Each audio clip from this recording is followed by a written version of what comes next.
region covers 4 provinces: South Cotabato, Sultan Kudarat, and Sarangani. It is also half of one urbanized city, which is the General Santos City and an independent component of city of Cotabato. The region center of the city is Coronadal, located in South Cotabato. So hello everyone! Welcome to South Cotabato, the land of the Dream Weavers. Land of the Dream Weavers because it is the official brand for its tourism promotion and marketing campaigns. Tiboli, indigenous people's intricate weaving traditions. Next, we have the traditional food and native dishes which is familiar to us. First is the native adobong manok, ginataang kohol, and agili shells cooked in bamboo. We have also the inihaw na palaka, sinaglay, or the tilapia, which is wrapped in pechay leaves, and we have also the upland tasty rice, which is patupat here in Cagayan. And for their festivals, we have Tinalak Festival in Coronadal City. They focused on the Tinalak cloth, and to complement the tourism brand, Sulit said they also adopted South Cotabato, our home, your new destination as official slogan. We have also the Halubong Festival in town of Lake Cebu, held every November 9 to 11. They did not only showcase the Tiboli people's rich culture and traditions through their dances and music and other traditional activities, but was also able to showcase their delectable native dishes as I have mentioned before. And it is also featured different booths as a contest. We have also their culture and practices. Tinalak fabric, woven with elaborate designs, is created through dreams and visions.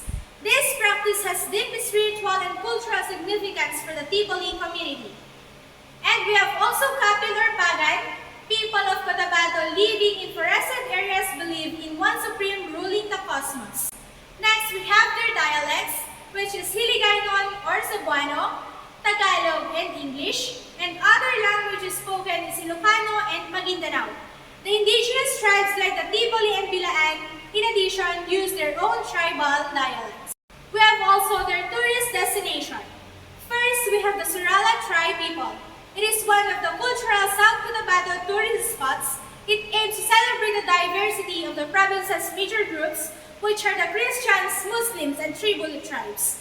Designed by Kublai Ponsimilan, a multi-awarded Mindanaoan artist and sculptor, dominating the monument is a 60-high-feet Tiboli string instrument called hegalo. Next, we have the Tupi Tarsier Sanctuary. It is an endangered species due to deforestation and illegal hunting. Thus, the local authorities put up a sanctuary to protect them. Situated at the foot of Mount Matutum, the sanctuary is where you can see the tarsier up close and learn their usual behavior. Next, we have the 7 falls of Lake Cebu: Hikong Alo, Hikong Lowig, Hikong Ukol, Hikong Bente, Hikong Kifu, Hikong Bilebel, and Hikong Tonor, which is nestled in scenic highland and breathtaking wonders to see. If you want to know the interesting part, you can glimpse these waterfalls by riding a zip line that starts at the waterfall 1. You can also hire a guide to take you to the waterfalls and have a close-up view or even swim the pristine waters. We have also the Langdulay Tinalak Weaving Center. It is showcasing the creativity of the Tiboli tribes. In 1988, Langdulay was conferred the National Living Treasure Award because since age of 12, she has been weaving Tiboli textiles portraying intricate designs and patterns. A simple trivia, kung sa Baguio, meron tayong Ampuwangon na isang traditional na tattoo artist, dito naman sa South Cotabato, meron tayong isang Langdulay na National Living Treasure Awardee. Next, we have the General Santos City, which is a highly urbanized city in South Cotabato. And here are some of their tourist spots. First, we have the Grande Santa Cruz Island. It is a tropical paradise in the Philippines, renowned for its pristine white sand beaches, crystal clear waters, and breathtaking natural beauty. It is also a home of diverse wildlife and plant species, especially the critically endangered Philippine cockatoo. Next, we have the White Rock Water Park and Beach Hotel in Subic, Zambales. We have also the Buntu Jensen.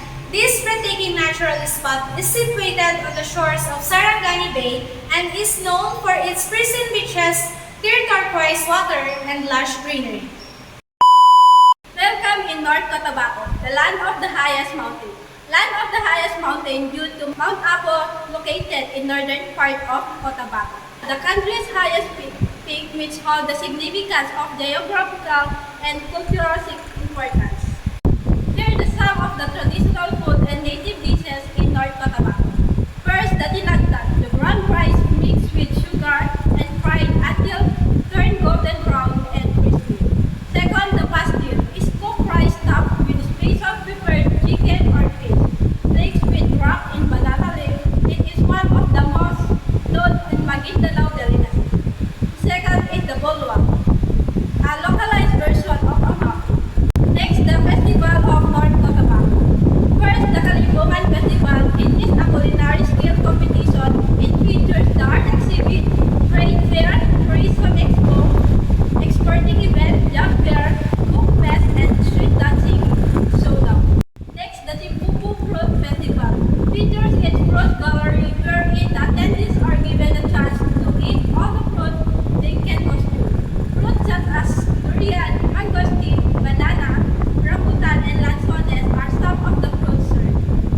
And next, the Turin Kabunsuan Festival is another colorful festival celebrating the arrival of Turin Kabunsuan via Rio Grande de Mindanao in Cotabato City to introduce Islam. Here are the practices in North Cotabato. They practice kaibin farming and also fish, hunt, and trap. Manobo cloth is generally thinner than that of other groups. Their traditional dress is tricky. The major languages spoken are Hiligaynon, Maguindanao, Cebuano, and Ilocano. Here are some tourist destinations. First, the Asik-Asik Falls. In situ Dulao, Barangay Aperdado, Alamada. This breathtaking view lies in the slope of Mount Tradal. What makes the falls unique is the fact that there is a river or stream above it. It's a cascade like a white curtain amidst green foliage toward the flowing river. And next, the Lake Agco, in situ Agco, Barangay Ilobawis, Hidapawan. It is a natural lake of boiling water pool surrounded with a loose forest. Aside from the sightseeing, a favorite activity here is about masking using the mud taken from the lake. And there are man-made pools nearby where you can enjoy thermal water taken from the hot spring. And next, the Tamuntaka Church. Although Cotabato City is the predominant Muslim, there is also a significant Catholic population. The historic Tamuntaka Church served as their worship place, served as the symbol of the peaceful coexistence between Muslim and Christians. In 2004, it was declared a national historical landmark. Welcome in Sultan Kudarat. Sultan Kudarat, named after the legendary Sultan Muhammad de Patuan Kudarat, known for his diplomacy and resistance to Spanish colonialization, so he earned the title of the Fighter of Islam. Sultan is honoring his royal status, and Kudarat is means power or ability. And their tagline is Green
in their natural habitat, a home to a range of species including Philippine ducks and Philippine macaco. Visitors can explore the lost mangrove forest and take their breathtaking view of the coastline. Next, the Tres Andanas Falls in Lebak. For those searching for the true magical experience, this three-tiered waterfall is the perfect place to escape the hostile and hostile of everyday life. From the moment you arrive, you'll be mesmerized by the vast forest and the tranquil atmosphere.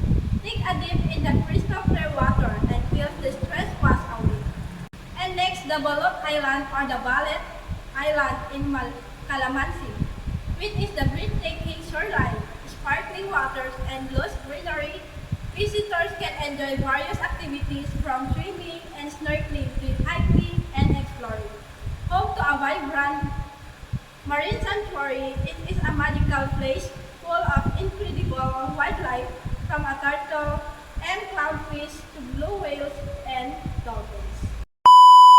Welcome to Sarangani. Sarangani, your adventure. Because of its pristine beaches, mountains, rivers, lakes, and many adventurous activities that you must try when you visit Sarangani. There are their famous food that their line of products range from fresh seafood, fresh frozen fish for export, and processed fish products and other seafoods. First, we have the microwavable Rellenong bangus, sweet and sour lapu-lapu, boneless milkfish unseasoned, and the pinakamalan, which is a ground beef mix with cubed potatoes and carrots, garnished with chopped onions and green chili pepper, and topped with palapa or coconut meat fried dry. And welcome to Sarangani Bay Festival. Sarangani Bay Festival, also called a Sarbi Festival, which is held in the village of Gumasa in the town of Glan Sarangani. The unusual summertime and the biggest beach festival in the Philippines every last week of May. Let us enjoy outdoor activities like boat race, skimboarding, beach football and volleyball, frisbee, sepak takraw, beach fair and sand sculpture competition, Bay Buddies Bikini Open, summer night beach party, fun bike ride, and cheer dancing competition. Next is the Monata Festival held every November, and it is a vibrant tapestry of colors, traditions, and celebrations in Sarangani province came alive with a week-long extravaganza that showcased the profound cultural heritage and dynamic progress of the people of Sarangani. Next, we have the Bangsi Flying Fish Festival in Maitum every last week of January. It is an annual festival that takes place in coastal town of Maitum, Sarangani province in the southern part of the Philippines. Celebrates the abundant harvest of bangsi or flying fish and the legacy that is unique to Maitum and Sarangani. Further customs and practices, cultural tradition in Malungon is the practice of bayanihan, which is a Filipino term that refers to the spirit of communal unity and cooperation. In Malungon, bayanihan is often seen in the form of community projects and initiatives such as building houses or repairing roads where everyone pitches in to help. So for their dialect, spoken in Sarangani province of the Philippines, the Sarangani language belongs to the Manobo subgroup of Austronesian language family. It boasts a distinctive phonetic and phonological system characterized by 5 vowels and 14 consonants, including the velar nasal phoneme represented by NG. So welcome to their tourist destination, Whitewater River Tubing in New La Union, Bayan ng Maitum. Exhilarating adventure that invites thrill seekers to ride the rapids in a specially designed inflatable tube. It's an adrenaline-pumping activity where you navigate the turbulent waters of a river, experiencing the rush of splashing through frothy waves and rocky obstacles. Complementary activities are hiking through lush forests, exploring scenic trails, and camping by the riverside. Next, we have the Gumasa Beach in Glan Sarangani. Its white sand and crystal clear waters offer the perfect setting for sunbathing, swimming, and engaging in water sports such as snorkeling and kayaking. A gateway to exploring Sarangani's rich cultural heritage, including the indigenous Bilaan culture with its traditional dances and crafts. Langley School of Living Traditions in Sitio Langley Road, Malungon. It is a cultural institution to preserve and share the traditional knowledge, the skills, and heritage of the Bilaan people. Explore Sarangani's diverse landscapes, including rainforests, lakes, and tribal communities, activities like trekking, learning traditional crafts, and Bilaan cuisine for an authentic cultural experience that fosters a deep connection with Sarangani's indigenous traditions. Next, we have the Tuca Marine and Beach Resort. It is a coastal paradise where azure waters meet powdery white sands and explore captivating underwater ecosystems, go island hopping to nearby islets, and feast on fresh seafoods at local eateries. We have also the Nalus Falls in Puruk Masagana, Barangay Kiamba.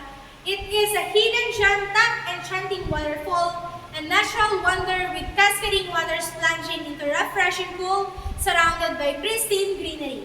Can explore the verdant forest through hiking, witness the vibrant local flora and fauna, and take a refreshing dip in the cool and emerald waters. It's a tranquil oasis that invites you to relax, reconnect with nature, and rejuvenate your senses. I am your tour guide, Diana, And I am your tour guide, Princess Anne. Thank you. We hope that you enjoy our trip today at Sock Sergeant.